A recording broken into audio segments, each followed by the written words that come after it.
Thank you, councillors. If you can come in, we are still in the in committee.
Thank you.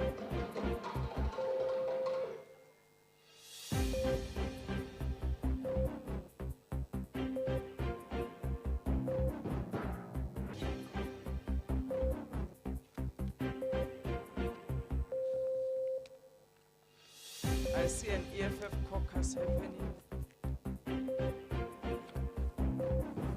Thank you very much, councillors.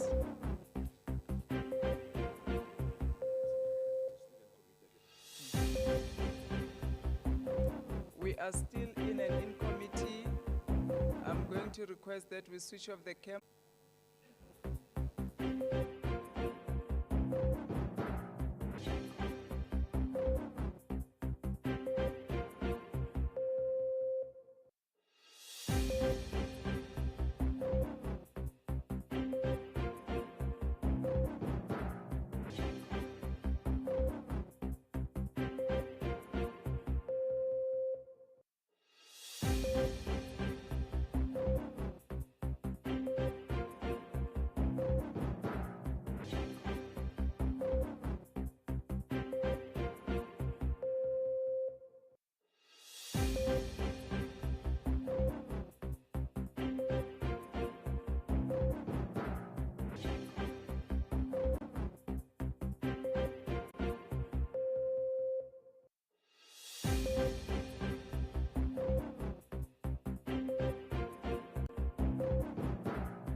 Councillors, we're on recommendations to council.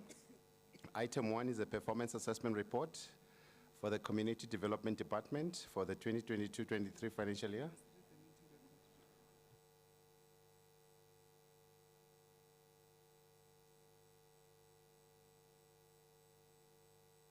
Please excuse Andile. We are back. We are switched on.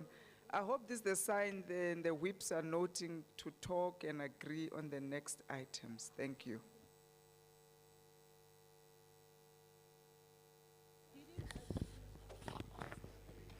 You should have spoken during the 10 minutes and tell us you just want to note the whole thing. Yeah, we just want to note, Speaker.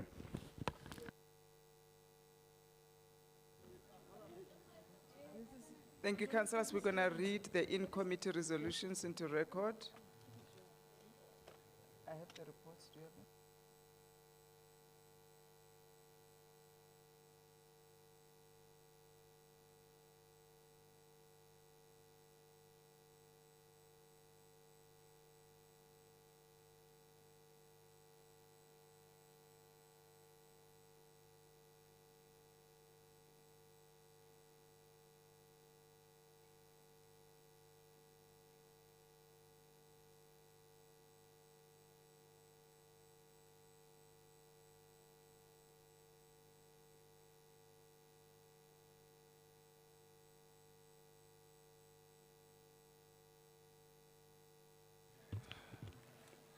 The recommendations for the in-committee items, item 47.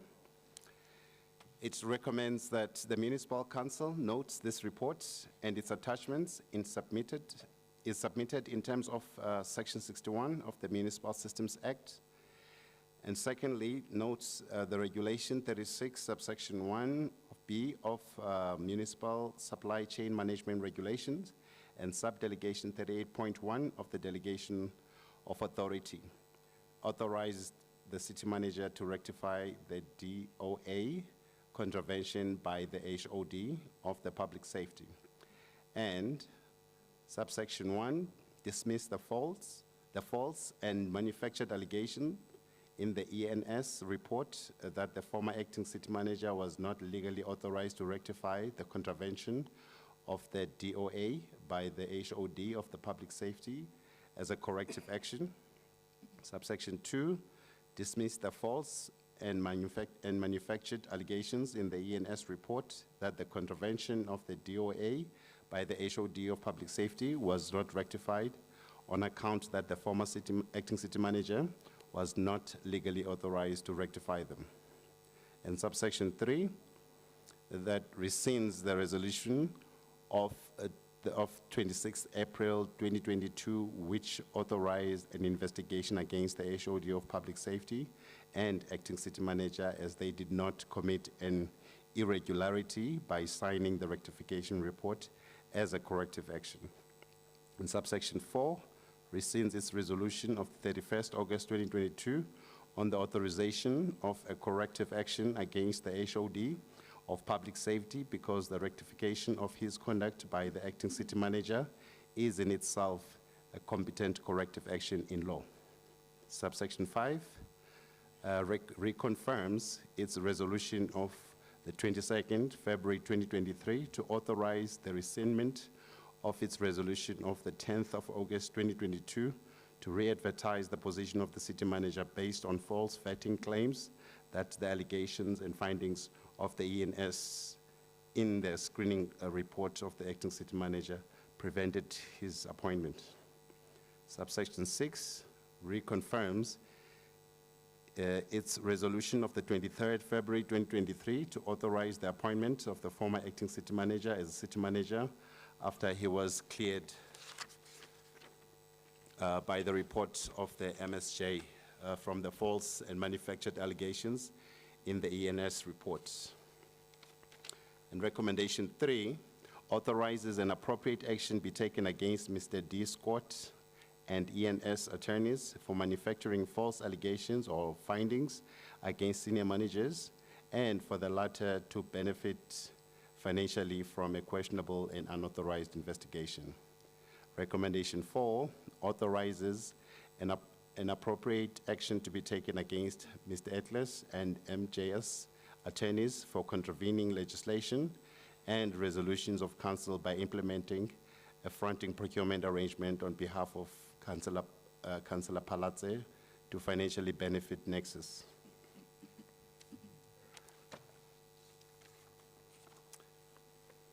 The recommendations of item 49 of the in-committee, it is recommended that the municipal council, it is recommended that the municipal council, the contents of the report and its attachment be noted, confirms and rectify the measures that were implemented in respect of Resolution 8 to mitigate the compliance and regulatory risks. And also recommendation 3 suspends the operations of Resolution 7, 15, and 16 pending the legal opinion and final investigation report from the implemented measures.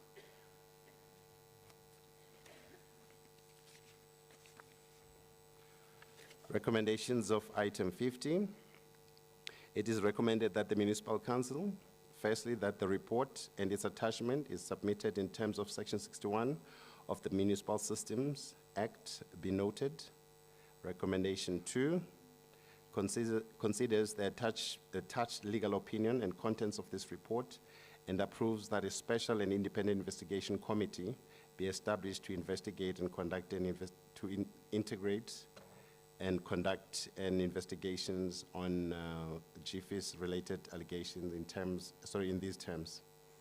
The appointed senior counsel, junior counsel, 2 senior attorneys from the briefing attorneys, integrity commissioner, and any person that may be appointed by the MEC of COCTA be the member of the said committee. In subsection 2.1, the committee to formulate and adopt its own rules and procedures be presided by the appointed senior counsel, who will be accountable for all its decisions, and the secretary to council be responsible for providing the required logistical support, security, and resources to the committee.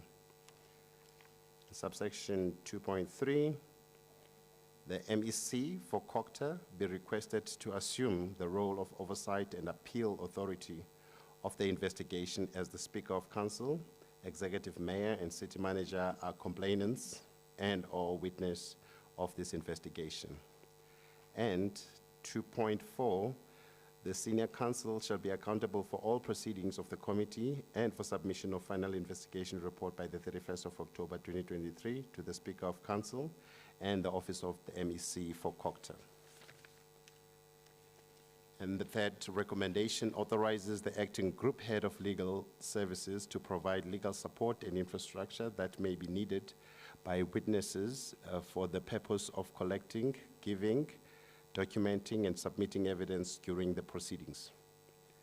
And the last recommendation authorizes the city manager and/or Speaker of Council to take an appropriate action against any person if there is irrefutable evidence that their conduct have caused prejudice on the law interest of the city, and/or if there is a likelihood that the presence of such persons in the city's environment may prejudice their investigation, and submit a report to the committee and council.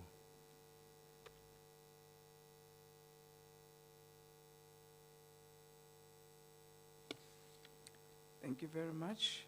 Councillor Wan. Thanks, Madam Speaker. In relation to Rule 84, relating to the DA's dissent on item 47, 49, and 50, we'd like Councillor it Wan, noted, you please. already raised those dissents in the in-committee. We'd like it in the minutes, please noted, that the Democratic Alliance Thank dissents you. on each of those items. Thank you.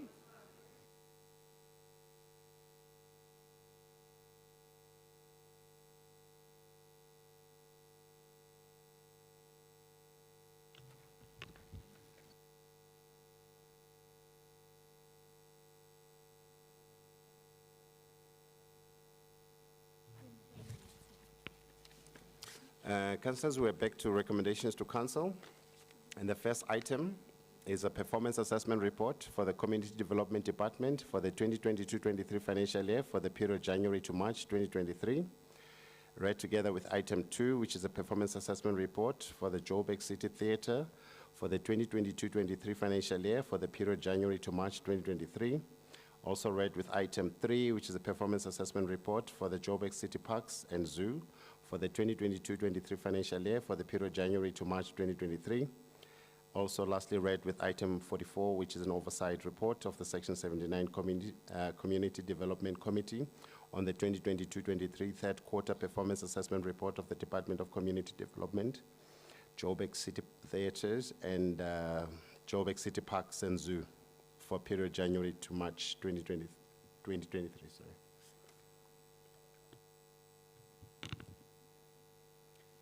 Councillor Arnold?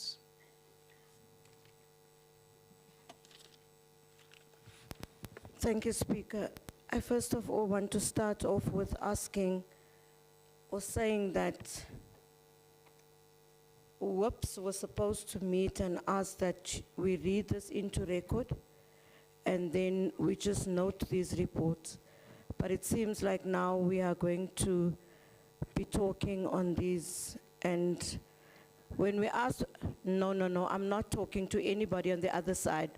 I'm addressing the Speaker. And when we asked for this meeting, it was an extraordinary or special meeting, and that was the agreement. And now we are 12 hours almost later, we are here, but I will table the report. Speaker, I rise to table the performance assessment report for Community Development Department for 2022/2023 financial year for the period January to March, as well as the performance assessment report for JCPZ on the same period, as well as for the theatres on the same period. And I want this House to note that these are not the GLU reports. It is the report of the MPG. I thank you. Thank you. ACDP, Councillor Harris.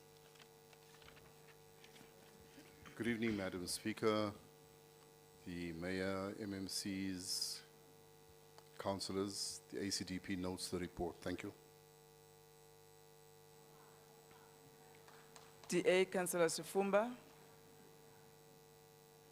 Thank you, Madam Speaker. We know the items, the report rather. Thank you.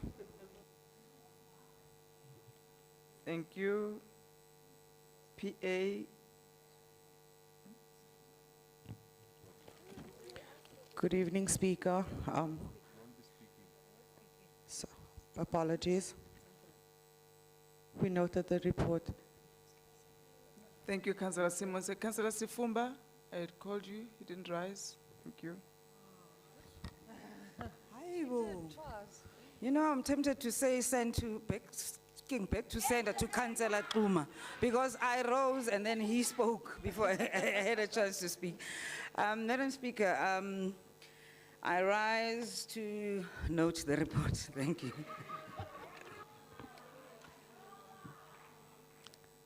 Chairperson Rafferty, our fate is in your hand. Let me proceed. Councillor Yonker.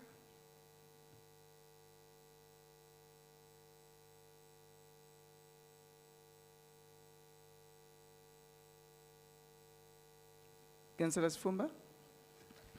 Councillor Jonker also notes the report. Thanks. Councillor Masocha, Action SA. Would like to note the report as well. Thanks. Councillor Mazibuko.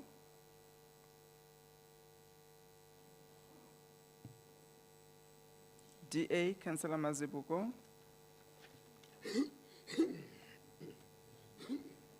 Madam Speaker. Councillor Mazibuko is not here. Councillor Abdul. I'm here, Madam Speaker. Where? I'm right here. Thank you. I apologize, Councillor Mazibuko. Please proceed to note the report. No problem, and I would like to withdraw my speech. Thank you very much. Councillors, at any point, if whips wants to meet and make recommendations, you are more than welcome. Councillor Abdul from UIM. Good evening, everyone. Report noted. Thank you. Councillor Arnolds, are you speaking again on this? Thank you, Speaker. I would just want the council to note the report. I thank you. We still have other speakers. You were talking on behalf of AIC there. So No, I can't talk on behalf of I AIC. think it was an error. On my own report. Thank you, Speaker. Okay. Councillor Ramaru, DA.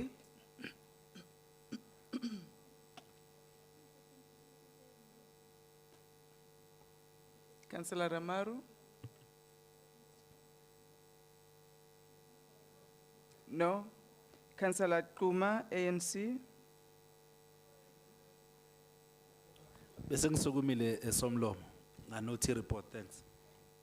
Councillor Magwenju, MMC Magwenju.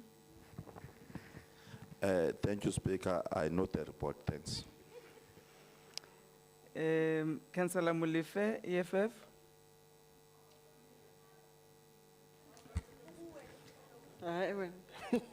Hi, Councillor Molefe. As the EFF, we know the report. We are tired. The names were jumbled up. So, MMC, you've already noted the report.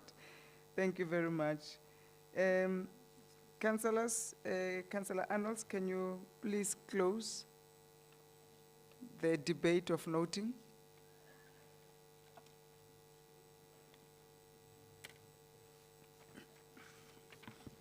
Speaker, thank you very much for the opportunity. I think we can all note the report and appreciate it from everybody. Thank you. It was jumbled up. Thank you, councillors. The recommendations on pages 1.42, 2.22, 3.7, and 44.12 to 13 are the items agreed to. Agreed. Thank you. Councillor Rafferty. Thanks, Madam Speaker. I think at this point, with the rate that the first one went, I would humbly ask your indulgence just to meet with the whips just for 4 minutes. Thank you. 4 minutes granted. Thank you so much.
Speaker, please stop that sound.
Thank you, councillors.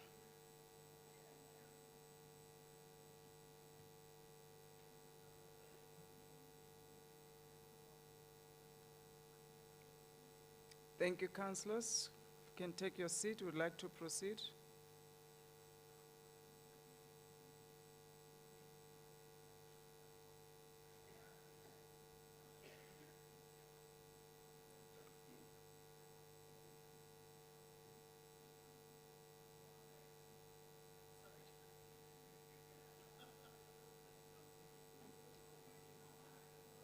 Councillors, if you want to talk, you are welcome to leave the chambers. Would like to proceed with council. Thank you. Chairperson Rafferty. Thank you, Madam Speaker. In this late evening, we try to persuade all whips, but it's only the Democratic Alliance and Action SA that has a few speakers on items. So the suggestion is that the items is tabled, and whoever speaks on that item will just rise and speak, and then we conclude on those particular items.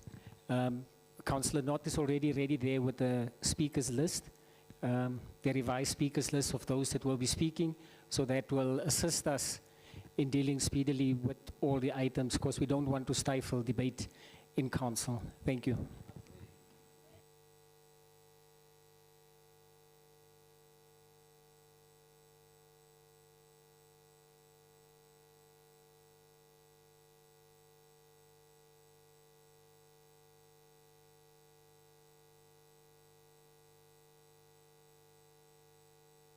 Thank you, Councillor Rafferty. So we'll proceed to table the item, and I'm getting the speakers list, but we'll proceed in the meantime. Thank you.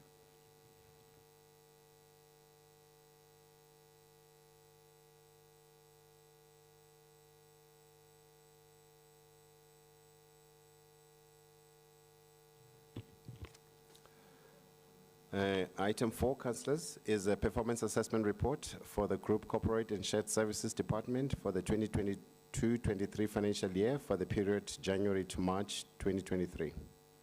Read together with item 31, which is an oversight report of the Section 79 Corporate and Shared Services Committee on the 2022-23 third quarter budget and performance assessment report of Group Corporate and Shared Services for the period January to March 2023.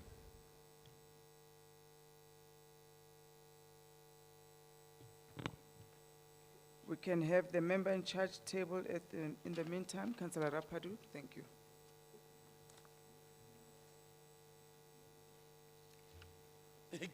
Thank you, Madam Speaker. I rise to table the performance report for the Group Corporate and Shared Services Department for this financial year for the period January to March. Concurrently also tabling the oversight report of Section 79 as well. Both of them, Speaker. So they are being tabled so that we can quickly finish. Okay. The speaker from the DA is Councillor Ran. Councillor Knott, where you have struck out, they are not talking. Okay. So we don't have a speaker on this item. I've got an intruder here. Maybe let's give him an opportunity.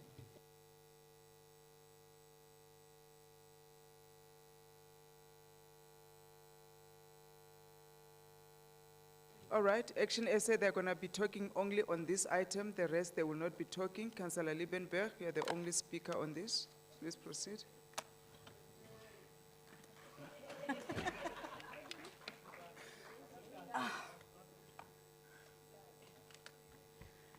Thank you, Madam Speaker. Good evening, fellow councillors, all protocols observed. This has actually not been a very good week. On Thursday, the 31st of August 2023, I was working with the sad news that yet another building in our beloved city of gold has gone up in flames. When I stopped at the Metro Centre at 9 that morning, the death toll was just over 64, and it was climbing. As we started the council meeting properly at noon, the death toll has risen to 73. By the end of the day, the death toll was 74. Our condolences goes out to the families of these victims, and may their souls rest in peace. Madam Speaker, this is yet again a warning to the city of Johannesburg to get their house in order. My first and major point of concern with regards to the third quarter performance assessment report for the GCSS department is the procurement process for the purchase of the new fire engines, which is moving at a snail's pace, and it needs to be concluded as a matter of urgency. Now I'm switching over. Die korporatiewe en gedeelde dienste departement het 'n totaal van 25 sleuteldoelwitte, waarvan net 16 doelwitte bereik is in die derde kwartaal. Wanneer dit kom by die herstel en onderhoud van die stadse geboue, is hierdie statistiek skokkend. 'n Groot gedeelte van die stad se amper 29,000 geboue is nie volgens die wet op beroepsgesondheid en veiligheid se standaarde nie. Die departement ondervind geweldige probleme met die Johannesburgse eiendomsmaatskappy om verslae in te handig. Sommige van hierdie verslae is al reeds in 2019 deur die komitee aangevra en tot vandag toe nog het dit nie deur die komitee gekom nie. Dit is ook kommerwekkend wanneer gekyk word na die begrote bedrae vir die herstel en onderhoud van geboue nie ten volle gespandeer word nie. En sodoende verval ons stadse geboue net meer en meer elke dag, week, maand en jaar wat verbygaan. Dieselfde geld vir die gebou waarin ons tans sit. Is ons veilig terwyl ons hier vergader en belangrike besluite neem namens die inwoners van die stad? In die derde kwartaal was net 119 geboue deur die Johannesburgse eiendommaatskappy geëvalueer, maar die lys van die geboue het ons ongelukkig nie ontvang nie. Alhoewel die komitee op 'n gereelde basis vir verslae aanvra, val dit duidelik op dowe ore. Net 53% van hierdie 119 geboue wat geaudit is, voldoen aan die beroepsgesondheids- en veiligheidswet se vereistes. Hierdie resultaat is grootendeels as gevolg van verskeie faktore. Een van hulle is die nalatigheid om geskikte amptenare aan te stel wat bekwaam is. Ons as Action SA hoop dat die administrasie hierdie leemte met dringendheid sal aanspreek. Dankie.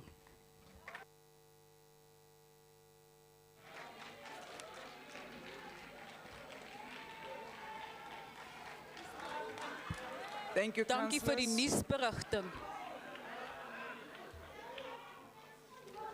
Radio Sonder Grense. Thank you, councillors. Councillors, the recommendations are on pages 4.3. Councillors,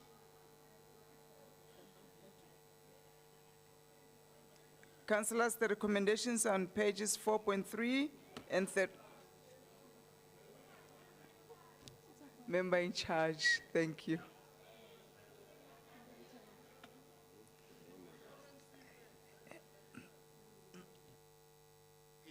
No, MMC first. I thought there were no speakers on this item. MMC. MMC Masuku. Speaker, Councillor Papa Zulu Tetil, so kufuneka siphendulile xa ithetha. Ngoba uthetha nge-fire engines, so asizokwazi uthula. Ngoba kaloku i-fire engines ingxaki uba umasipala angabi ne-fire engines i-multi-party government, ayongxaki yethu. Qha ke ngoku siyalungisa. Ngoba kaloku i-multi-party government speaker yahamba yaya ku-Twitter, yaya ezi-ofisini zeMarseille, yafika yathi kune-fire engines, kodwa i-SLA ayisayinwanga kwamasipala.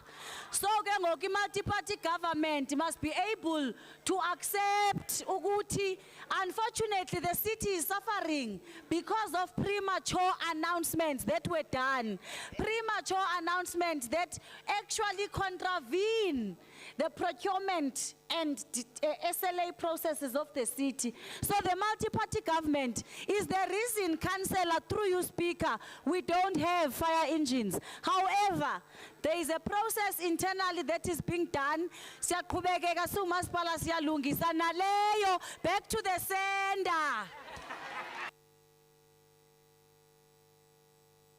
You've learned very well.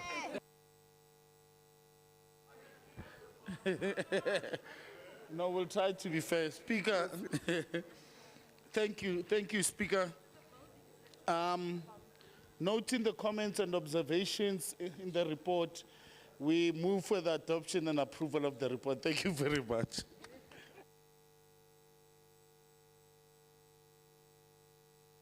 Thank you very much, Councillor. Councillors, the recommendations are on pages 4.3 and 31.8. Is the item agreed to? Thank you very much. We proceed with item 5, which is the performance assessment report for Development Planning Department for the 2022-23 financial year for the period January to March 2023. Read together with item 6, which is a performance assessment report for Johannesburg Development Agency for 2022-23 financial year for the period January to March 2023. And both items read together with item 32, which is an oversight report of the Development Planning Section 79 Committee on the 2022-23 third quarter budget and performance assessment report of the Development Planning Department and Johannesburg Development Agency for the period January to March 2023.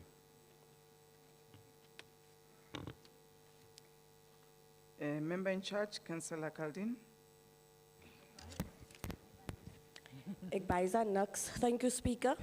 Madam Speaker, I rise to table the performance oversight report of the Development Planning Section 79 Committee on the 2022-2023 third quarter performance reports of the Department of Development Planning and the Johannesburg Development Agency, JDA. Salute, Speaker. Thank you. Salute. Councillor Shea, DA.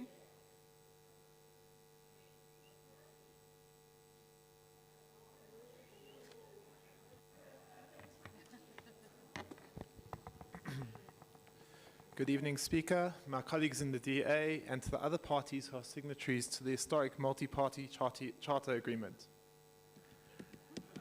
I was going to get up here and speak about how some Green Party has been bizaing with regards to our proposed outdoor advertising bylaw that lapsed. But the events of last week have starkly laid out what needs to be said today. August 2012, March to June 2016. And now we add August 2023 to the infamous list. We mourn the needless loss of life that occurred in the city less than a week ago, and our thoughts are with the victims and their families in this difficult time. I think we need to understand the priorities of this city and its government, because we endured one of the most shocking and depressing days we've witnessed in the city for a very long time last week. I read this quarterly report of the Development Planning Department, and it stands out that dealing with problem properties, which seems like a major priority today, is at the bottom of the department's list of priorities. We don't even keep tabs on the problem properties within our quarterly reports. Suddenly, everyone is running around like headless chickens, trying to solve the problem and clear the tens of hijacked and overcrowded properties in the CBD. The big question is, where was this impetus before people's lives were lost? Why did this government cease the block-by-block operations that were championed by Councillor Echezon when she was MMC of Development Planning? When the multi-party was ousted, they had performed their last operation just one block from the site of this tragedy. If only the ANC EFF PA coalition had carried on with this initiative, this block would have been next. Maybe some lives would have been saved, but instead the baby was thrown out with the bathwater, and today we mourn.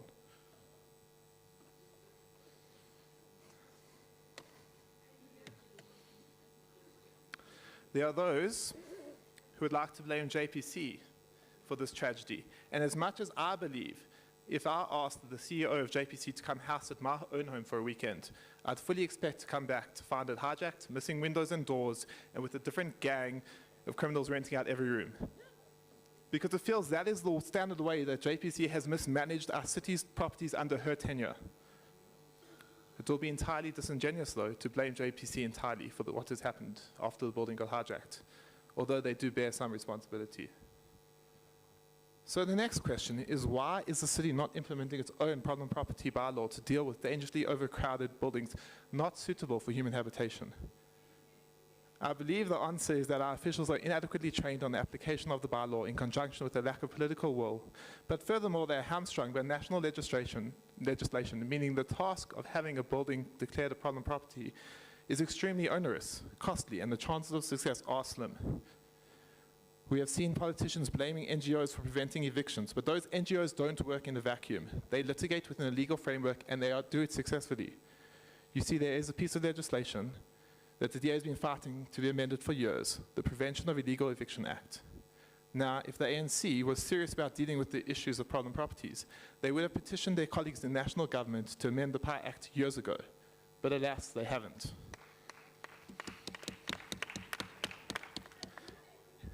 In South Africa, we claim to value the sanctity of human life so much that we only have jail sentences, even for the most heinous of criminal offences like murder or rape.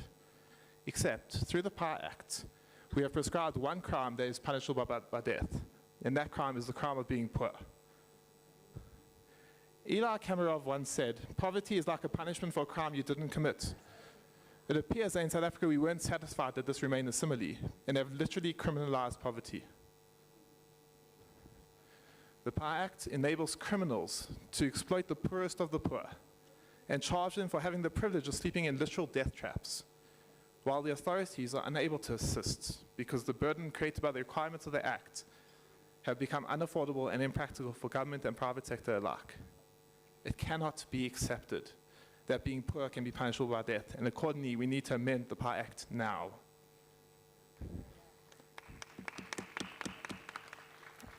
August 2012, Marikana, 34 lives lost at the hands of a police force critically undertrained due to ANC misgovernance. March to June 2016, Life Isidumeni, 144. Please take a seat, there's a hand. Councillor Rapadu. It's a point of order. Which page on the report is he on? Because definitely there is no Marikana on this report. Thank you, Man, shut up, Wena, man. Councillor Shut up, Rapadu. Wena. Shut up, Wena, man. Shut up. Councillor Rapadu. Councillor Shea, please proceed. March to June 2016, Life Isidumeni, 144 lives lost at the hands of the Gauteng Health Department due to an unforgivable decision by the ANC government. August 2023, Marshalltown, at least 77 lives lost because of the ANC's intransigence on amending legislation. We should all hang our heads in shame. We need to do more than just save these people from death traps. We need to get South Africa's economy moving forward again so that people living in these deplorable conditions can find employment and lift themselves out of poverty. We need a government that will repeal the regressive policies that stifle economic growth and a government that is willing to do what is right, not just what is popular. Unfortunately, I don't believe our national government has the capability to do what is right. And thank goodness 2024 is coming to solve that. So too, the residents of this great city have lost faith in this council doing anything right, and we can't wait until 2026 to fix that. Let's dissolve this council and grant the power to the people to elect a new, stable and effective government for Johannesburg, a government that will actually value the sanctity of life. Thank you.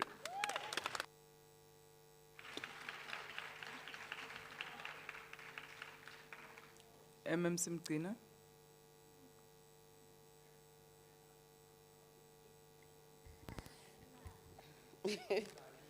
No, thank you, Madam Speaker. I'm not sure if I'm going to be able to respond to what Councillor Shea has presented in the House because he spoke nothing about the report. And I was quite ready to respond to what is to be asked regarding the report itself. He spoke about Marikana, it's an agai, more report. He spoke about what happened, the disasters. It's an agai, more report.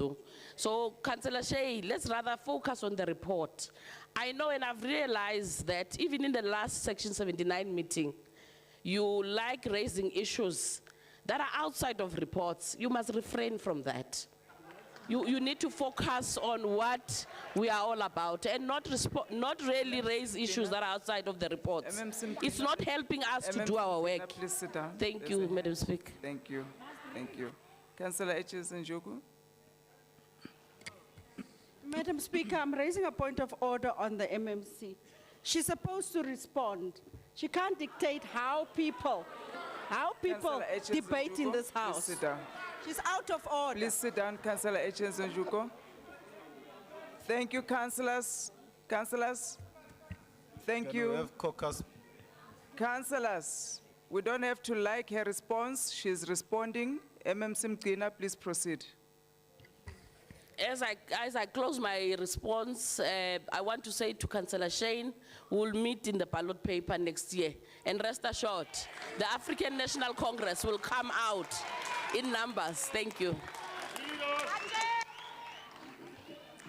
Speaker, can Chairperson we have 1 hour caucus break, Chairperson please? Kaldin. Leave them. Watch. Salute, Madam Speaker. I want to remind Councillor Shea that the Democratic Alliance handed over title deeds to the residents of Eldorado Park that the Patriotic Alliance now has to fix for the 15 years that they have governed in Eldorado Park. So in closing, Madam Speaker, following the observations provided in the reports, the committee recommends that Council... There's a point of order. Can take a seat. Councillor Nott. Thanks, Madam Speaker. I think the MMC has given a response. Unless Councillor Kaldin has now become an MMC, she is the member in charge. Thank you, Councillor Nott.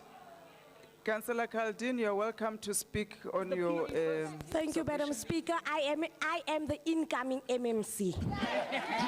Thank you, Madam Speaker. Following the observations provided in the reports, since Councillor Shea didn't speak to the report, I want to remind the Democratic Alliance that they mess up the wards that they govern in, and other political parties now have to fix up their mess. So following the observations provided in the reports, the Section 79 committee recommends that Council approves the reports. As the chairperson agreed.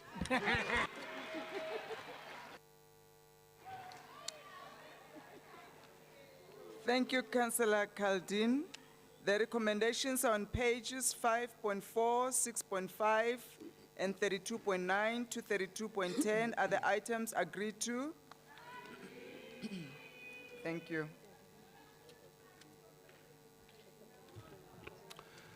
We proceed to item 7, which is a performance assessment report for the Economic Development Department for the 2022-23 financial year for the period January to March 2023. Read together with item 8, which is a performance assessment report for the Metropolitan Trading Company for the 2022-23 financial year for the period January to March 2023. Also read together with item 9, which is a performance assessment report for the Joburg Tourism Company for the 2022-23 financial year for the period January to March 2023.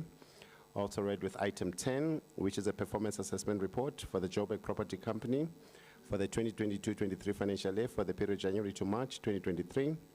And also read together with item 11, which is a performance assessment report for the Joburg Market for the 2022-23 financial year for the period January to March 2023, and the above items are all read together with item 33, which is an oversight report of the Economic Development Section 79 Committee of the 2022-23 third quarter performance assessment reports of the Department of Economic Development, Johannesburg Property Company, Joburg Fresh Produce Market, Metropolitan Trading Company, and Joburg Tourism Company for the period January to March 2023. Thank you, councillors. There are no speakers on this report. Can we just go straight to the recommendations? The recommendations are on pages 7.3, 8.9, 9.4, 10.16, 11.5, and 33.8 to 10. Are the items agreed to? Thank you. Item 12 is a performance assessment report for the Environment, Infrastructure and Services Department for the 2022-23 financial year for the period January to March 2023. Read together with item 13, which is performance assessment report for the City Power Johannesburg for the 2022-23 financial year for the period January to March 2023. Also read together with item 14, which is a performance assessment report for Johannesburg Water for the 2022-23 financial year for the period January to March 2023. Also read with item 15, which is a performance assessment report for Pick It Up Johannesburg for the 2022-23 financial year for the period January to March 2023. And the above items are read with, together with item 34, which is an oversight report of the Section 79 Environment and Infrastructure Services Committee on the 2022-23 third quarter performance assessment report of the Environment and Infrastructure Services Department, Pick It Up Johannesburg, Johannesburg Water, Johannesburg City Power for the period January to March 2023. We've got two speakers on this report, so member in charge, Councillor Musa.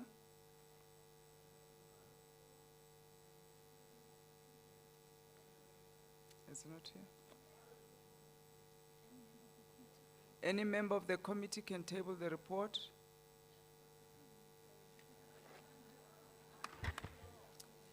Thank you very much, Speaker. I hereby table this report. Thank you. Thank you. Councillor Van Dijk, DA.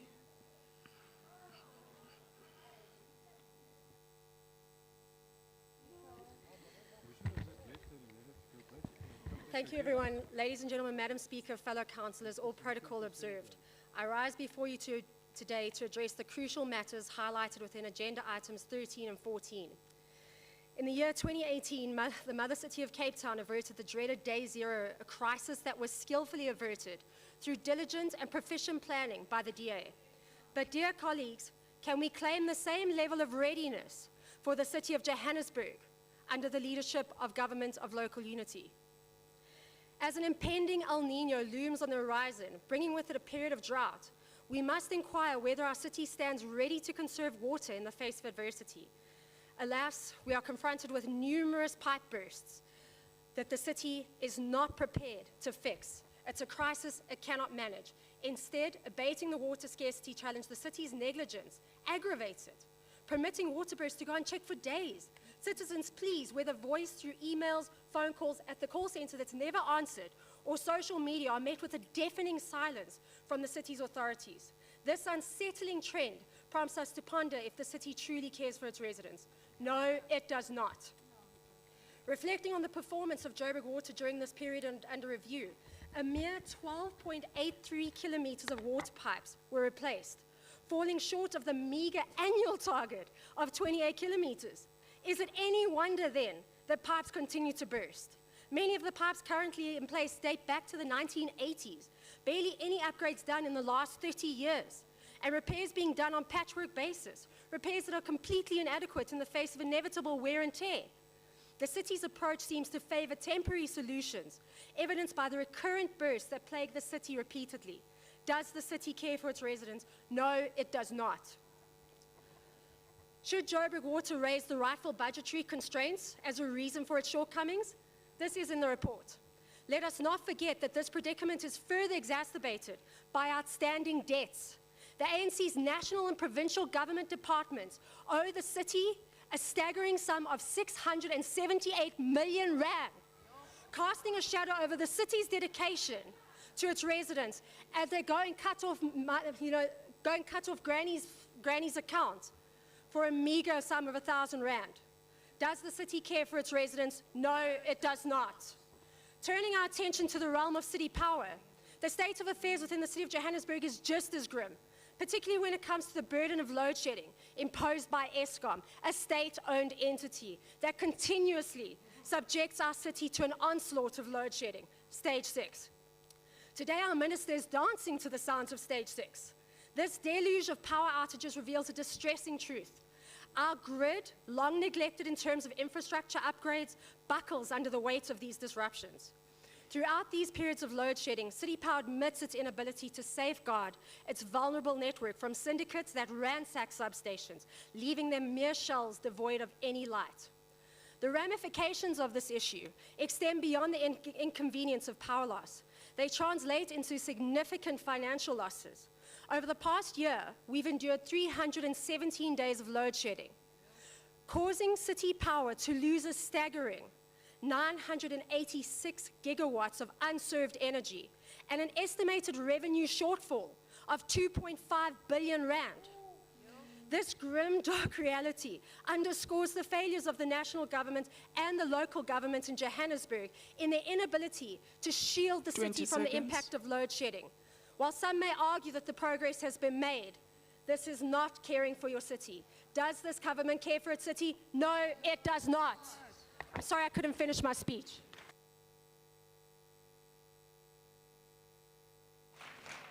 Zille must be proud, huh? Thank you, Councillor Coogan, DA. Councillor Coogan.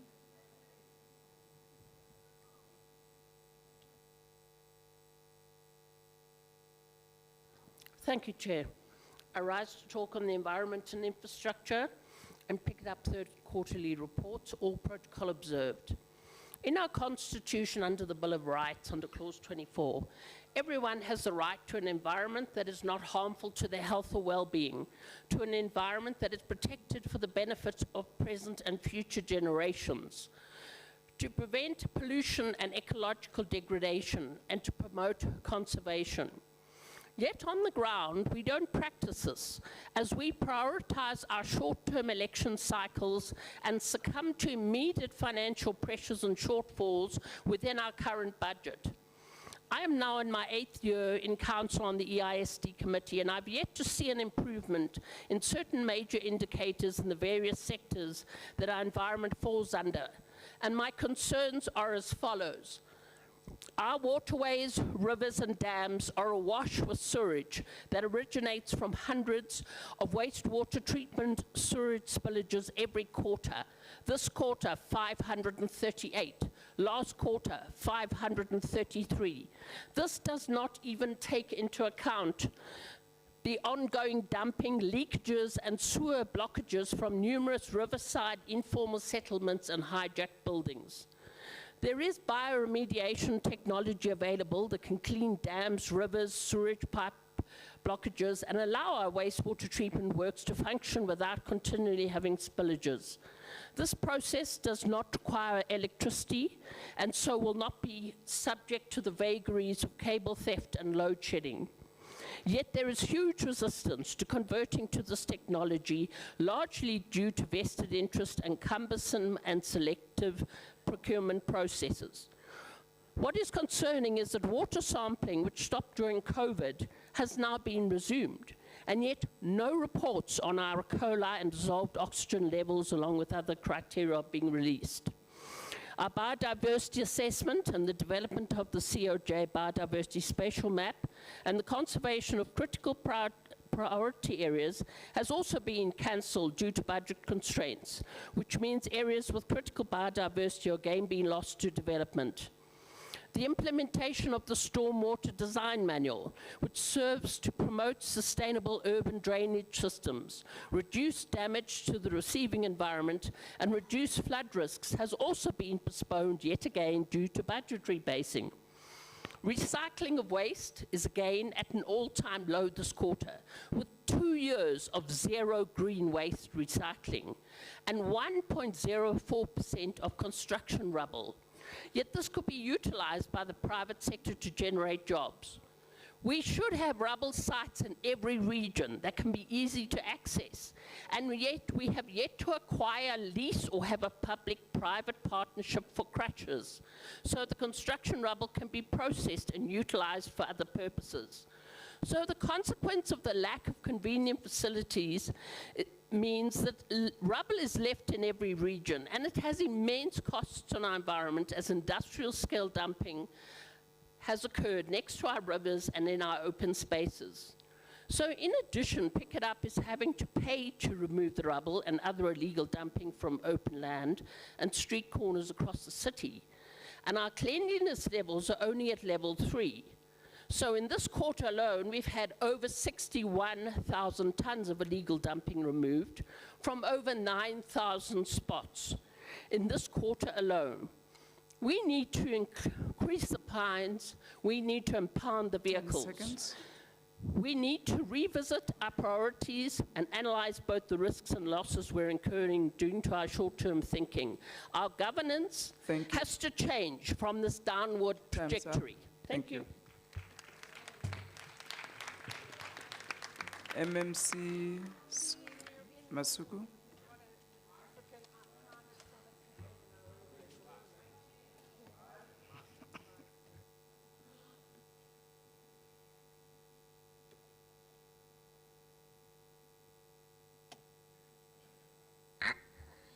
Thank you, Madam Speaker.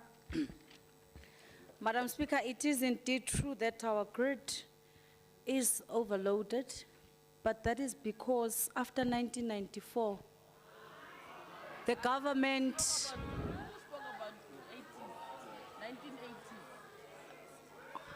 after 1994, when the government of national unity came in, we decided that it is not only a selected few people who deserve electricity. After 1994, we decided that there must be wider access to electricity for coloureds, Indians, and black people. Yes, our grid will be overloaded. Speaker, I want to refer to what the councillor raised when she spoke. Councillor Van Dijk spoke about the 80s. Yes. Of course, the pipes would have been properly managed in the 80s because it was for a select few of the population. Because in the 80s, black people had to live in squalor and have no access to water, no access to electricity, no access to even enter the towns. Because black people had to use the bucket system. There's a hand, MMC, thank you so much. Can take your seat. Thank you so much. What are you raising on, Councillor Nott? Madam Speaker, a point of clarity, because the MMC is responding to something the council did not say. MMC Nott. No, I am MMC allowed. Nott, please sit down. Madam Speaker, in terms of the rules, I am allowed to raise on this. Nott. I am, and I would like to explain. She stated that MMC Nott, please sit down. No, Madam Speaker, that's not fair. I'm rising on a point of clarity allowed for in our rules. MMC Nott.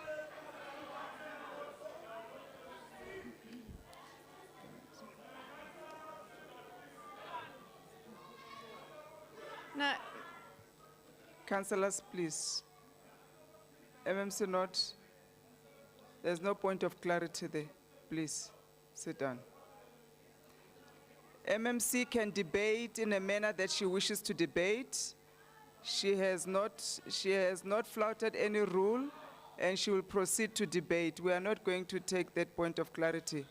Allow MMC Masuku to finish her point. Thank you. Thank you very much. I appreciate that. MMC Masuku, please proceed. Thank you, Speaker.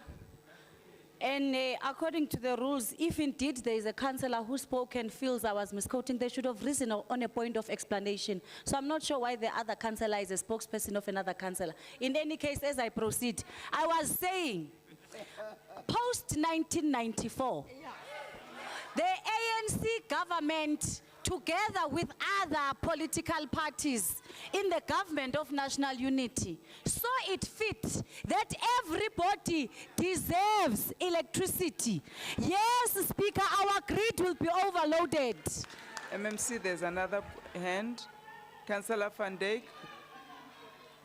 Councillors, Councillor Van Dijk, what are you rising on? Chairperson, just a point of order. I'm going to say it now if you just let me speak. The speaker needs to speak through you. She doesn't have to stare You are and also shout at the speaking to council. her. I don't No, I'm point of speaking order. through you. I'm Why looking at did you respond to the councillor? Sit down. MMC Masuku, please proceed. Madam Speaker Colleen Makubele, through you, Madam Speaker, I wish to remind councillors that post-1994, Madam Speaker, the ANC saw it fit that everybody deserves to have electricity, not for the select few. We are trying to get rid of apartheid plans. We are getting rid of apartheid segregation of our people. Of course, it's going to take time. Councillor Etches Njuku. You should be ashamed. 40 years yonke. Councillors, please, thank you. Councillors, I thought you just wanted to note the report and we go home. But it does look like we've got energy for a debate. So, Councillor Etches Njuku, please proceed. Please proceed. Councillors, please. Councillor Etches Njuku. Madam Speaker. Yes. I would just want to call a point of order on Councillor on the MMC. Electricity provision is a basic right protected in the Constitution, not the...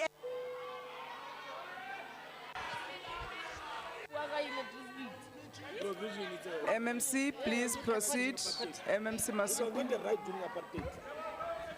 Madam Speaker, in the early 90s. What happened? Councillor Masuku, please sit down. But I haven't even spoken. I don't even know what is the point of order on now? I haven't spoken.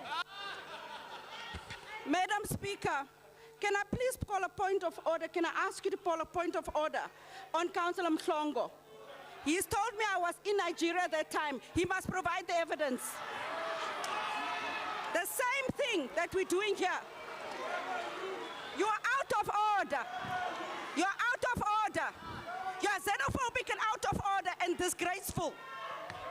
Thank you, Councillor Etches Njuku. It's the same thing that happens all the time. No respect for women. No respect for women. This is this kind of degeneration. Councillor Mhlongo. Councillor Mhlongo. Councillors, these are the things that breed hate and intolerance, and I do not take it light. Councillor Mhlongo, may I ask you to withdraw the statement that you've said, please? The fact that Councillor is married to a Nigerian descent does not mean you need to be poking fun and making those kind of comments. I find it totally unacceptable. Please, thank you. Just withdraw that statement. Thank you, Madam Speaker. I withdraw unconditionally, Councillor Njoku. Councillor Etches Njoku. Thank you, councillors. I'm not taking another hand on this. Councillors, you can joke with many things, but let us not, it's part of our civic education, racial intolerance, ethnic intolerance, and all sorts of intolerance are not acceptable, and we are supposed to be exemplary. You can see with the way I'm dressed that I'm embracing of all cultures. Thank you. So let's embrace of one another. MMC Masuku, you have 2 minutes, 15 seconds. Please. Okay. Tone down on the passion.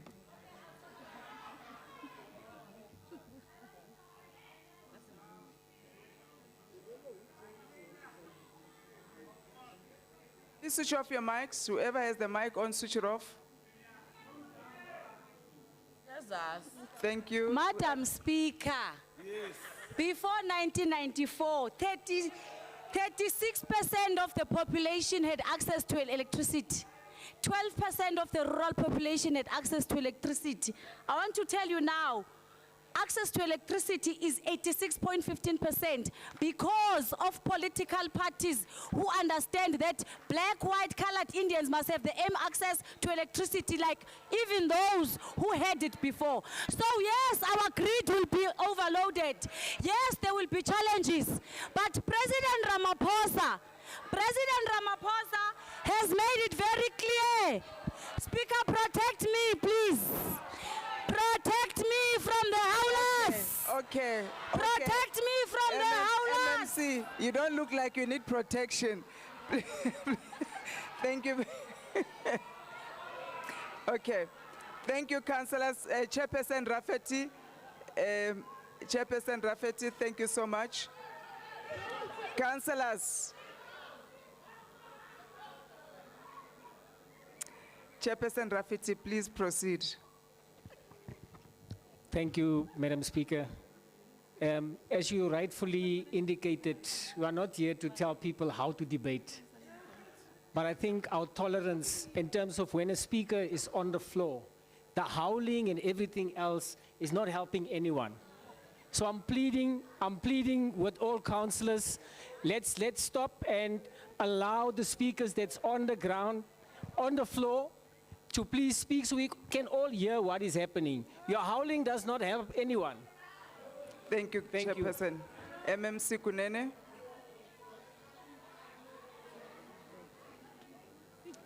Please switch off your mic. Thank you. Madam Speaker, I'm also concerned, and I concur with Councillor Chief Whip, Patriot Rafferty. The fact that the MMC is speaking about a historical reference and the DA decides to howl, it gives an impression that they are actually the defenders of apartheid. And in fact, they are the justifiers. They are justifying apartheid.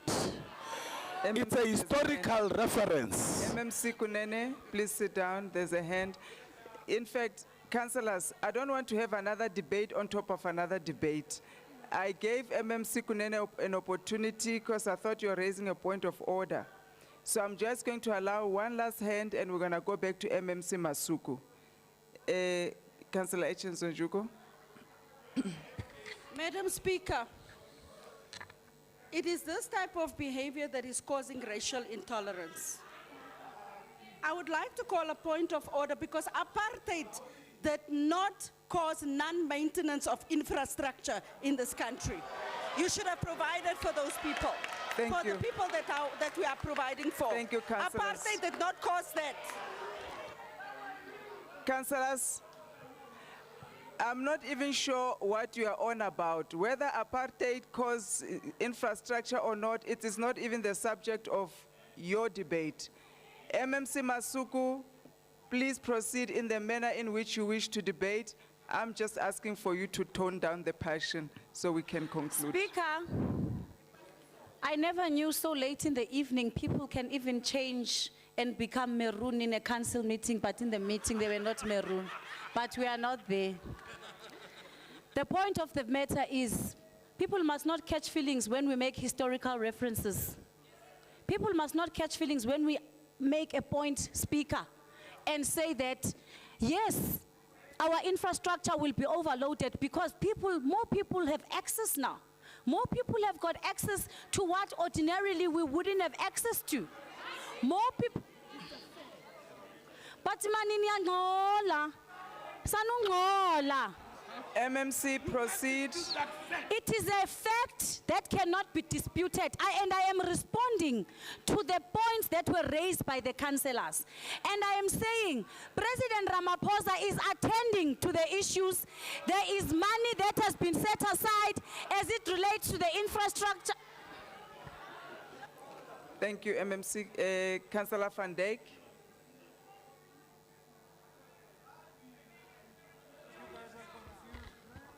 Chair, the speaker across from me is putting words in my mouth that were never said. She has not spoken once to my speech or responded Thank you, effectively to Councillor. it. Thank you, Councillor. Thank you. Councillors, I'm listening very carefully to what MMC Masuku is saying. And the facts that she's putting on the table, I don't see why we should be howling. Can we just allow her to finish her speech? We all understand the impact of apartheid. I don't want us to be howling. Nobody's going to raise a point of order. MMC Masuku, please proceed with your speech.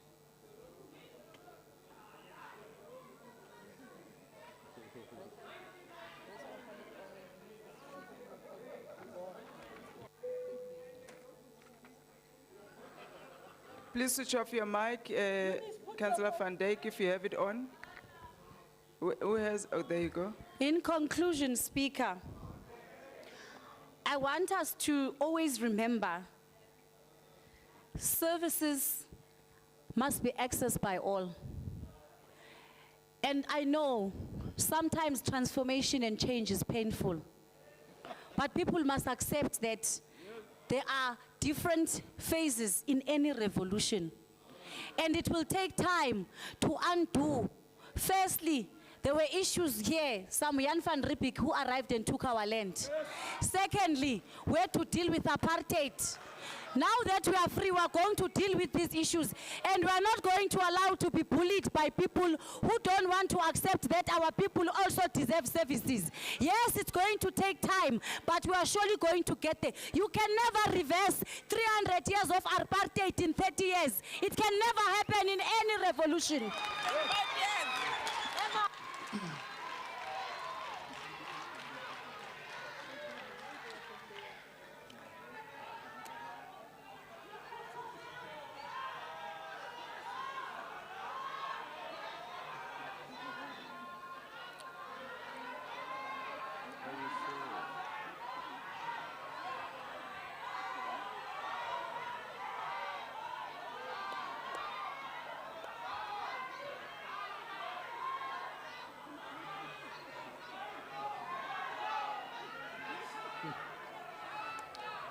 Thank you, councillors.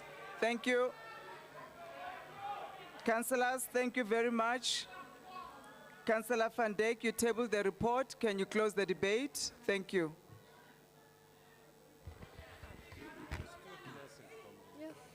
Thank you, Chairperson. We've tabled the report here. I hope that the council notes it. Thank you so much. Thank you. Councillors, the recommendations on pages 12.3, 13.12, 14.3, 15.4, it's disrespect to speak when the speaker is on the podium. Thank you. 14.3, 15.4, and 34.28 to 34.29 are the items agreed to? Thank you. We proceed.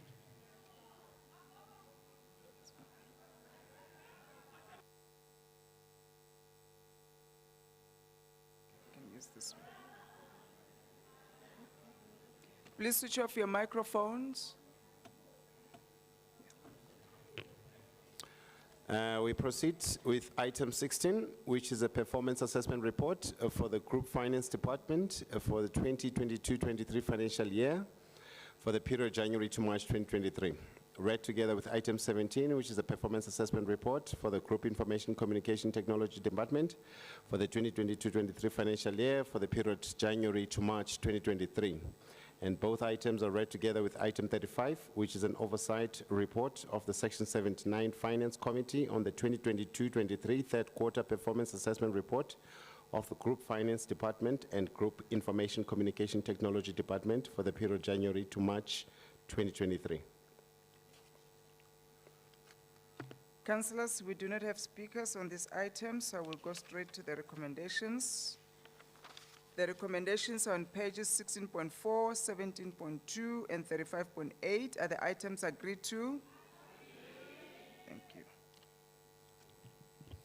We are now on item 18, which is a performance assessment report for the Health Department for the 2022-23 financial year for the period January to March 2023, read with item 19, which is a performance assessment report for Social Development Department for the 2022-23 financial year for the period January to March 2023.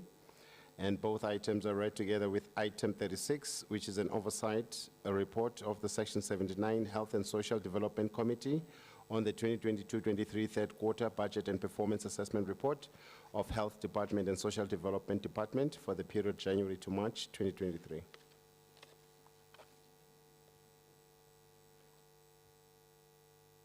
Councillors, there are no speakers on this report, so I will go straight to the recommendations. The recommendations on pages 18.9, 19.13, and 36.19 to 36.20 are the items agreed to. Thank you.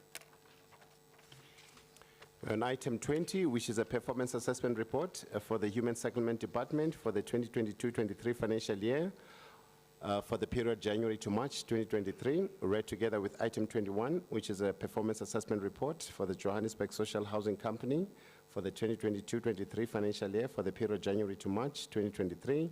And both items are read together with item 37, which is an oversight report of the Human Settlement Section 79 Committee on the 2022-23 third quarter performance assessment report of the Department of Human Settlement and Johannesburg Social Housing Company for the period January to March 2023. We have one speaker on this report, Member in Charge, Councillor Mpolobosho.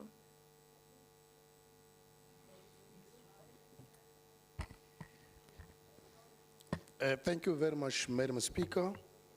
Then allow me, on behalf of Section 79 Women's Settlement Committee, to table item 20, third quarter performance assessment report for the Women's Settlement Department for the 2022-2023 financial year for the period of January to March 2023, read together with item 21, performance assessment report for the Johannesburg Social Housing Company for the 2022-2023 financial year for the period of January to March 2023.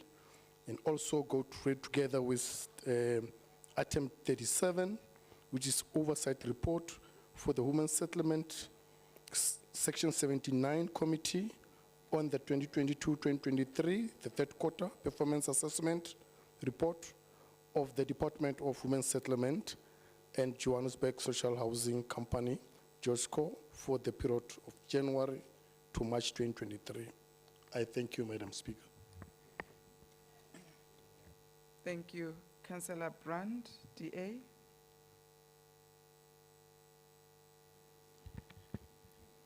Thank you and good evening, Speaker. I suppose I should almost apologize for speaking, but there's some things that need to be said.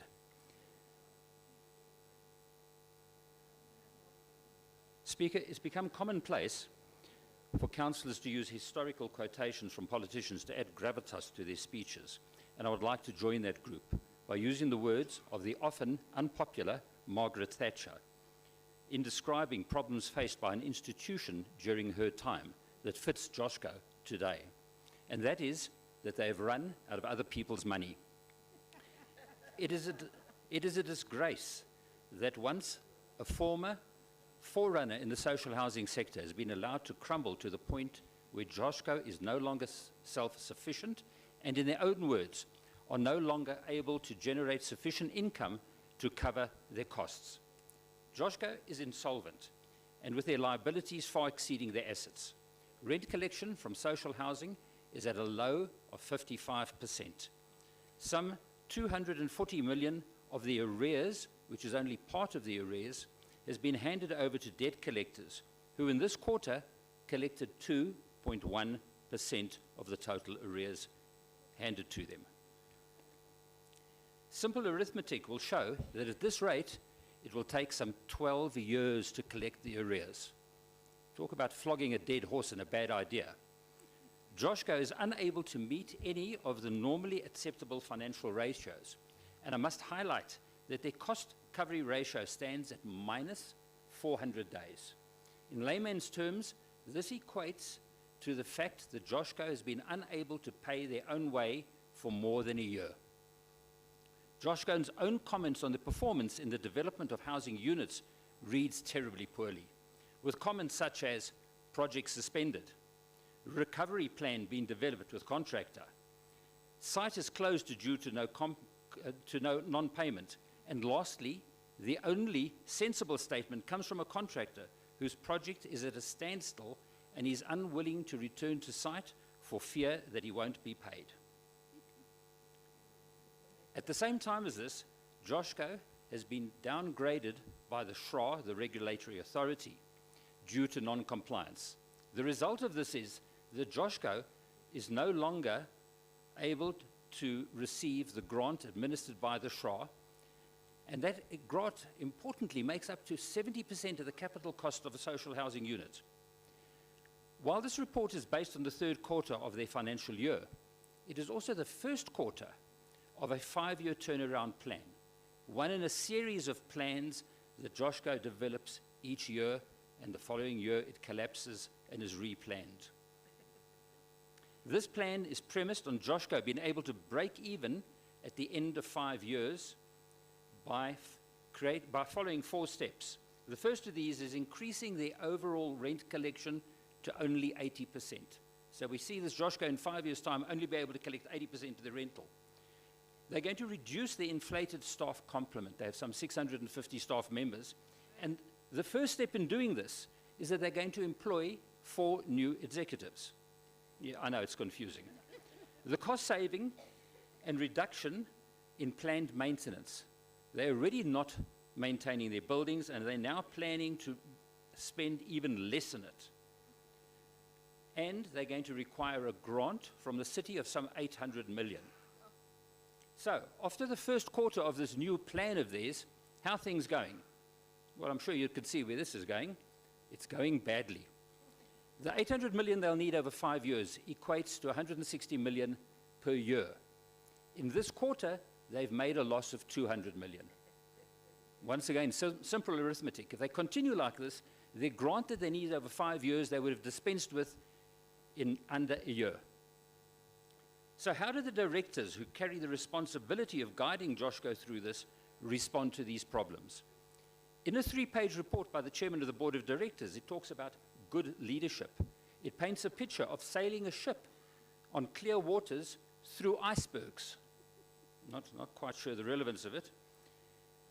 It talks about good leadership, long-term strategy, turnaround, and offers only 1 line out of 3 pages that makes note that they could have solvency problems. It must be noted that while the board of directors have this responsibility of steering the company, they are allowed to do so by the shareholder, who at this time is the GLU.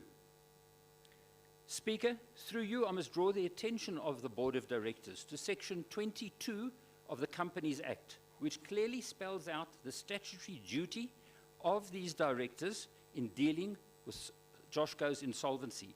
The longer it takes to formally respond to Joshko's failure to meet what the Companies Act refers to as the solvency test, the closer the company is to trading recklessly, which could and should find the directors accounting for this in a court of law. Yes. Thank you, Speaker.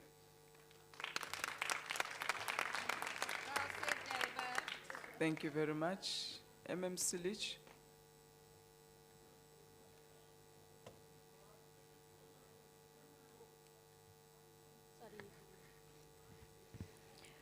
Thank you, Madam Speaker. Standing here in Council today, it is some time since the conclusion of the third quarter performance reports for both Human Settlements and Joshko, and we are already in a new financial year. Reviewing these documents several months since they were written, there are clear lessons on what we as a city should continue to do, but also what we want to see not repeated again in the current quarter and the remainder to come. Most obvious must be the constant theme of a lack of spending earlier in the financial year that leaves officials in a mad rush closer to the end of the year to spend their budgets, do financial rollovers or resort to so-called fiscal dumping.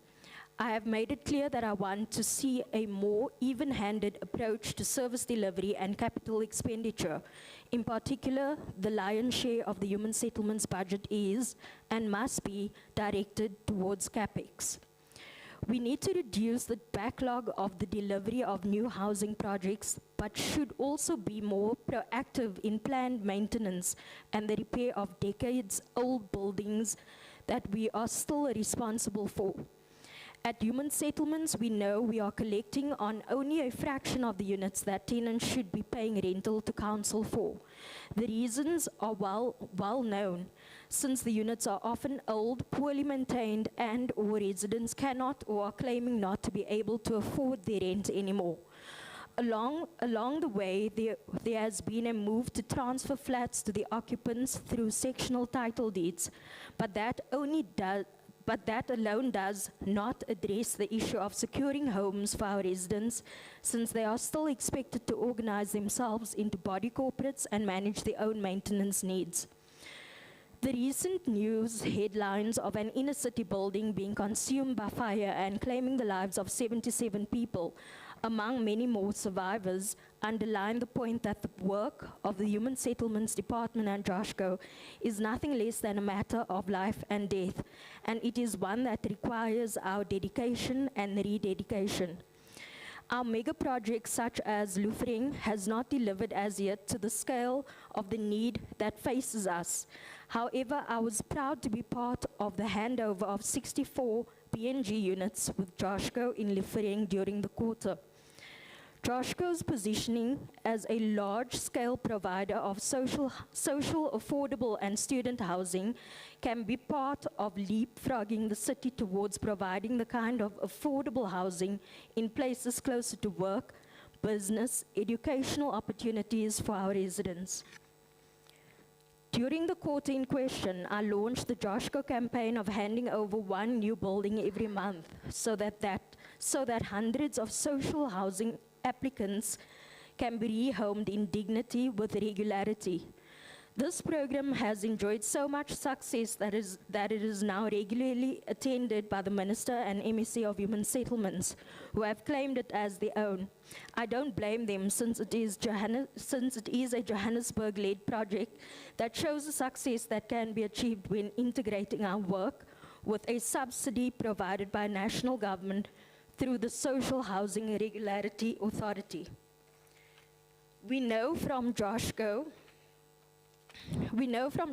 report that they spent the period in question fixing their non-compliance issues with the regulator and improved their performance overall to 70% from the 43.7% for the same quarter in the year before. This is to be commended, though we must still do better. All parts of the city suffered because of the anti-COVID lockdowns, but Joshko and Human Settlements were among the worst hit. An improvement in the collection rates of rentals for Joshko provided hope that perhaps the worst was behind us and we may be able to get back to a collection rate in the 90s. I would prefer to be 100% because to be accommodated in social housing is a privilege, not a right. A highlight for me during the quarter was a demonstration of the future of housing through 3D printing at the University of Johannesburg. It was a reminder that we should never give in to despair and embrace progress for the future of our children. With those brief reflections in mind, I present to Council the third quarter reports for 2022-23 on Human Settlements, Joshko, and the Section 79 Oversight Committee. Thank you.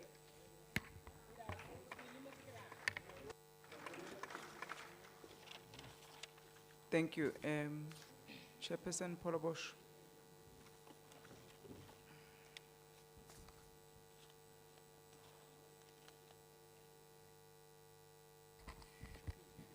Thank you very much, Madam Speaker. On behalf of the Section 79 Committee, I ask then the Council to approve item 20, 21, and 37. Thank you very much, Madam Speaker.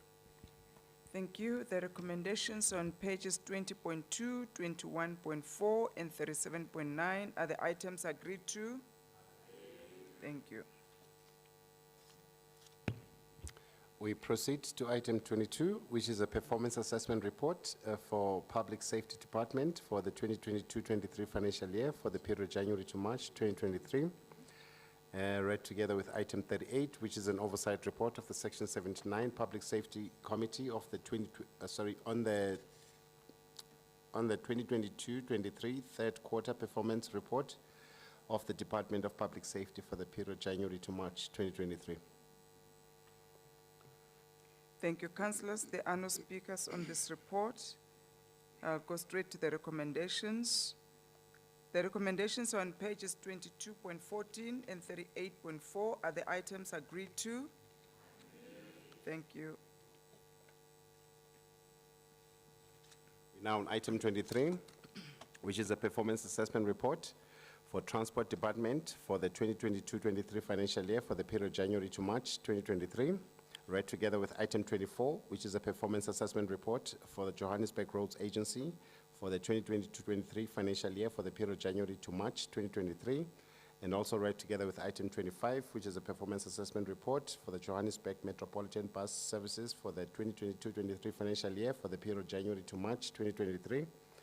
And the above items are read together with item 39, which is an oversight report of the Transport Section 79 Committee on the third quarterly performance assessment report of the Transport Department Metrobus Johannesburg Road Agency for the period January to March 2023.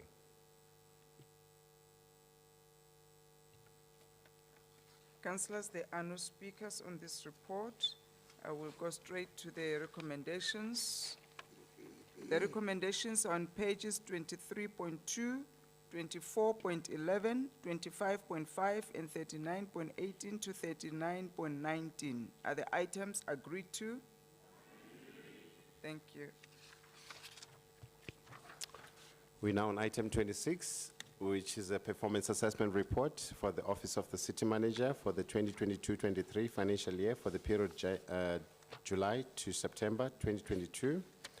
Read together with item 27, which is a performance assessment report for the Office of the City Manager for the 2022-23 financial year for the period January to March 2023.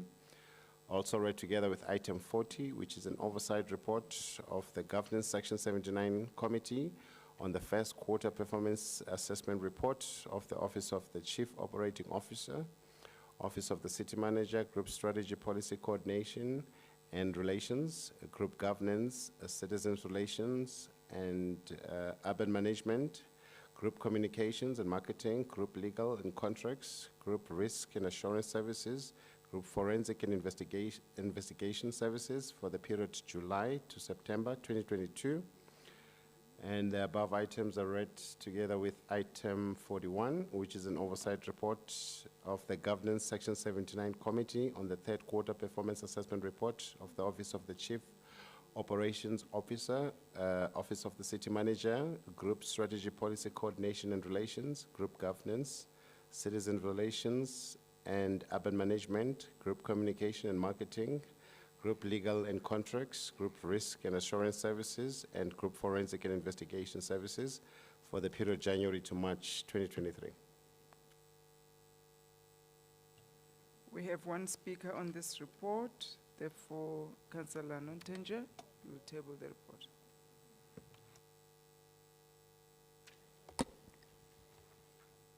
Madam Speaker, fellow councillors, I rise to table the performance assessment report for the Office of the City Manager for the period July to September 2022.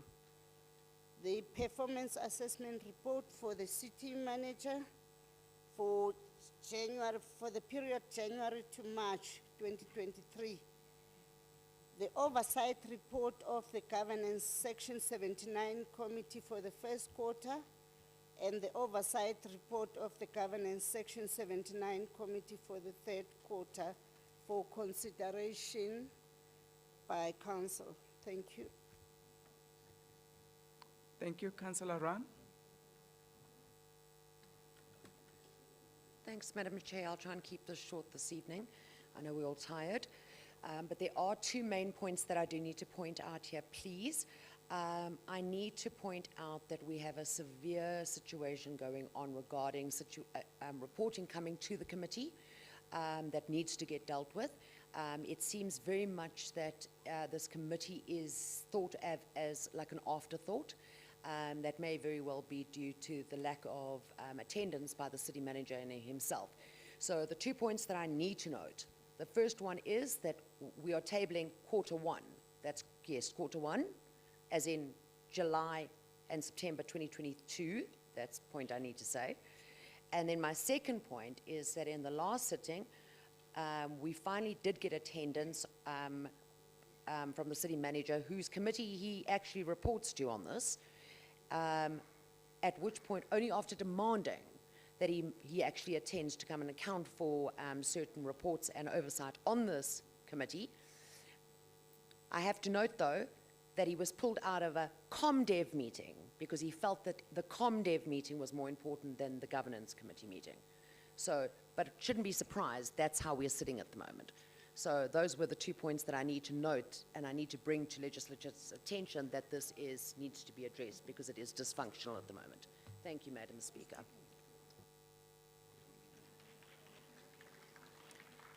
MMC Masuku. Madam Speaker, the city manager was chairing a JOC meeting because we had an incident in the city. So I do not like councillors who want to misquote apologies that were tabled. I was present in that meeting when the apology was presented to the chairperson of the committee, Madam Speaker, who is Chairperson Nontenja. So it is incorrect for councillors to speak what was actually not recorded. If the councillor believes that there were different apologies, she should have raised them in the committee meeting and not come here and grandstand. We ask council to approve the report because it was presented. Thank you. Thank you. Councillor Nontenja. Thank you, Madam Speaker. On behalf of Governance Section 79 Committee, I request the council to approve the report. Thank you. Councillors, the recommendations on pages 26.3 and 40.11 are the items agreed to. Thank you. We proceed with item 28, which is a performance assessment report for the Office of the Ombudsman for the 2022-23 financial year, third quarter for the period January to March 2023. Read together with item 29, which is a performance assessment report for the City of Johannesburg Legislature Department for the 2022-23 financial year, third quarter for the period January to March 2023. Also read together with item 42, which is an oversight report of OCOL on the 2022-23 third quarter budget and performance assessment report of the legislature of the City of Johannesburg and Office of the Ombudsman for the period January to March 2023. And above items read together with item 43, which is an oversight report of OCOL on the 2022-23 third quarter budget and performance assessment report of the legislature of the City of Johannesburg for the period January to March 2023.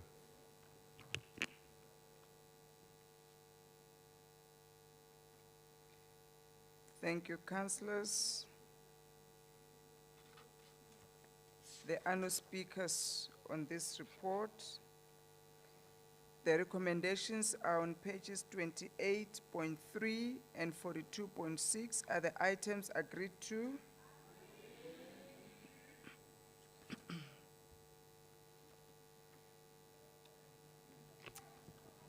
Thank you.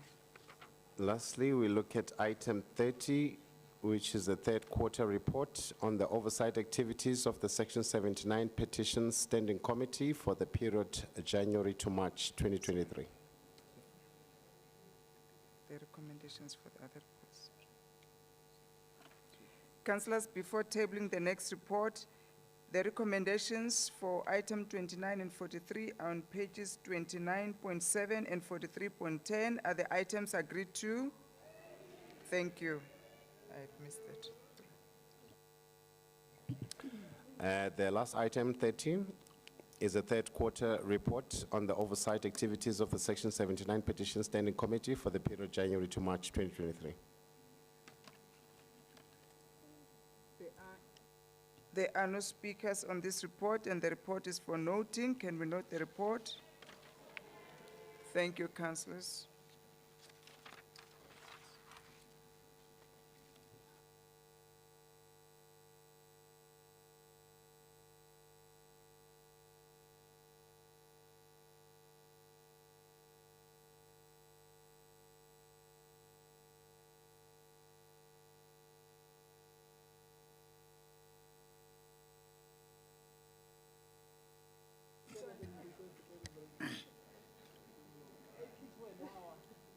I blame apartheid for that fire.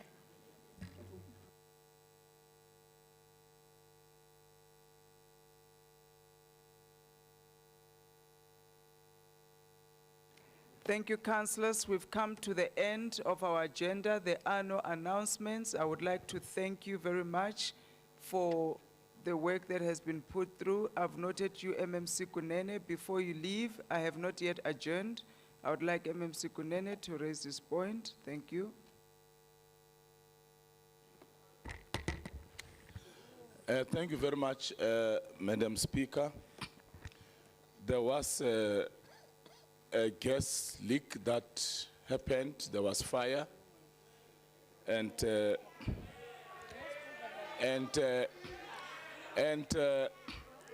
everything is under control. Madam Speaker, I want to close. Councillors,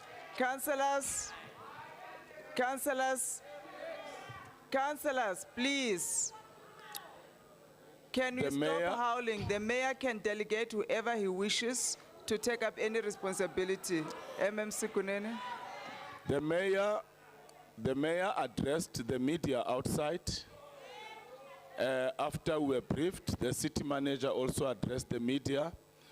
It was just a gas leak because of the maintenance that was being done by Egoli Gas, as per the instruction of the GLU to all the private companies that have got gas pipes to maintain them and make sure that what happened at Bree Street does not repeat itself. Number two, Madam Speaker, I will quote a man that is well celebrated in the world. He said, "You cannot carry out fundamental change without a certain amount of madness." In this case, it comes from non-conformity, the courage to turn your back on the old formulas, the courage to invent the future. It took the madmen of yesterday for us to be able to act with extreme clarity today. I want to be one of those madmen. We must dare to invent the future.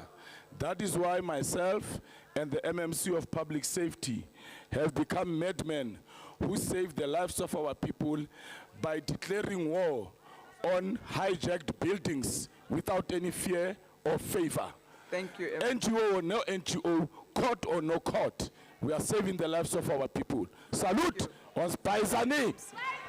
Councillors, before we adjourn, remember the in-committee items, leave them on your desk. All the in-committee items, please leave them on your desk.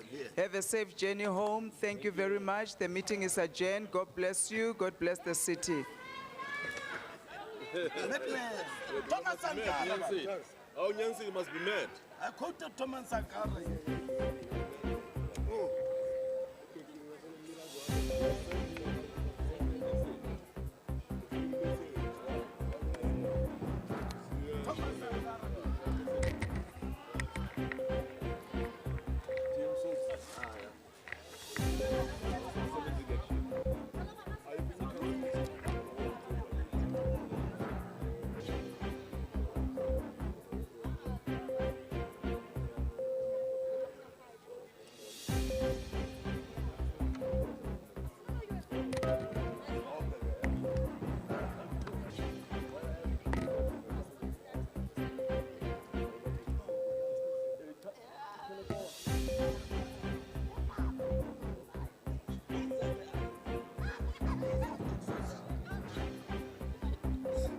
Sexo